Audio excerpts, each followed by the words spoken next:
Welcome to 3D Amazon FBA.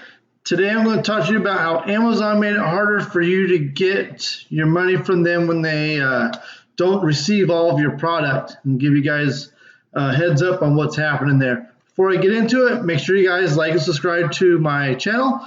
I really appreciate it. Okay, so the other day I was going through all my receipts. I don't typically go and file a claim on Amazon in order to, for the stuff they never checked in and never received.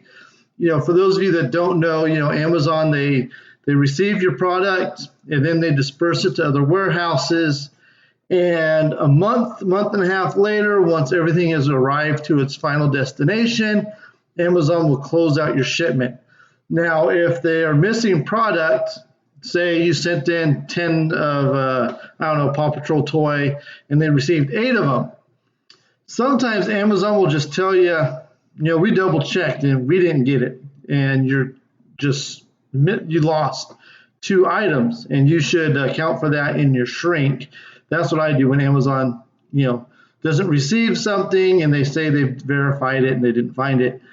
I add it to my shrink, and that happens sometimes. Most of the time, they'll say, okay, we've closed out this shipment, and you can select whether or not you want to file a claim that they didn't receive your stuff. So, and sometimes they'll have extras. For some reason, they'll double count stuff. So what I do is if they have like 4 of something, I'll say, okay, I sent too many in. That way, it's just extra inventory for you. And they never complain. I've never had any kind of complaint. And then you'd say, okay, this one thing that's missing, I sent it. This thing's missing 3, I sent it. This one's missing 2, whatever the case may be. And then at the bottom, they want you to ship them or copy a receipt or invoice or whatever. So if you bought something from, say, Target.com, you just screenshot the receipt. Then you print it out and you circle it, and off to the side you'll write MSQ, because that's what they give you for information, is MSQ. And then you just write the MSQ number, you scan it in, and you send it to Amazon. And then before, say there's 10 different things missing, they would only require 1 receipt showing that you bought 5 of whatever it was, or whatever the numbers are. And you say, okay, I bought 5 of this. Here's the receipt proving I bought 5 of these. And you would just send it in. And they would just say, okay, we can't find this stuff. We trust you on everything because you gave us the 1 invoice. And they would just give you the money for everything that they lost or they didn't receive. So now what they want is they want you to give a receipt for every single item. So, I even had an invoice for one thing that was missing. It was a $30 grocery bundle. And I sent over a receipt, but the receipt was fairly long because they want the address, they want the phone number, they want the date, they want all this information. And it's something I buy at Walmart, and my Walmart receipts are like this big. I don't typically go to Walmart without spending like $600. My receipts are very long. So the date was cut off because the receipt was so long, because they wanted the date, the address and all that. So they denied my claim. Now I do have the ability to go and resubmit. I can go and resubmit. I just haven't had a chance to do it. But I can go back and I can reopen the claim. But they're being sticklers, and they want to see the address, the quantity. They want you to, of course, circle it, tell them what the MSQ is. They want the date. And if you have multiple items, they want to see every receipt. So I had one shipment that was missing about 50 items. It was like 2 complete boxes of stuff. I had to submit 8 different receipts. I had to give them multiple copies of some of the receipts because, again, the date wasn't showing, but the address was, and vice versa.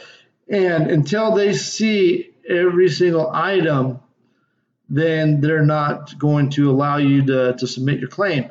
And on that specific one, I did say I couldn't find the receipt for 2 toys. They're retailed at like $10. I think I bought them for like $3, something like that. And I eventually just told them I can't even find the receipts for this. So let's just can we finish this up? I can't remember how I put it, but it was something like that where I was like, I can't find the receipts for this. I'm happy just to close out the claim with the stuff I've submitted to you. And they did give me the money for that one specific item. So I was able to get my money for everything in that. But it was like 6 or 7 different times I submitted receipts, resubmitted receipts. They made it a lot harder to do that, to do the reimbursements for products that they didn't receive for one reason or the other. Who knows what they do. Another instance I had where they lost like 30, 40 items, and 20 of them were a wholesale thing that a wholesale order I made. It was 20 bottles or something. And, I submitted the wholesale invoice. And typically what they'll do is say something's selling for $20 and and your fees are $5, just for example. They'll pay you $15 for the product. And they don't worry about value or anything like that. But on this wholesale item that I sent in, I gave them the wholesale receipt and all that. They actually gave me exactly what I paid for on that product. To be fair to Amazon, the price had dropped, and I would have lost a couple pennies each at the current price from when I submitted the receipt last week. So they actually gave me the exact value of what I paid. It was like $200, whatever it was. And I've never seen them do that. They gave me exactly what I paid. So I don't know if that's something that they're going to be doing, but it does seem that they are being very particular, very specific, and they want all the information on every specific item. And it used to be super easy. Like they didn't even care if you had the address. They didn't care if you had the date. And now they want every piece of information on every item that you're filing the claim on. I have like 5 that I have to redo. I'm going to probably end up doing it next Monday when I come back from Vegas. I'm going to the ASD convention. I'm only going on Sunday. If you guys want to see a video about what my experience was at the ASD convention, let me know. I'm leaving for Vegas first thing in the morning tomorrow. And, I'm going to a show Saturday. And then Sunday, I'm going to spend, the bulk of the day at the convention. So if you guys want to see a video on that, let me know. And I'll put out a video Sunday night or Tuesday, because Monday I'm going to be super busy because I got to come back from Vegas in time to get the kids from school because the sitter's going to drop them off and all that. So let me guys know if you guys are having any experiences similar to what I'm having with filing claims for lost product, within the shipment stuff they're not receiving. Thank you for watching.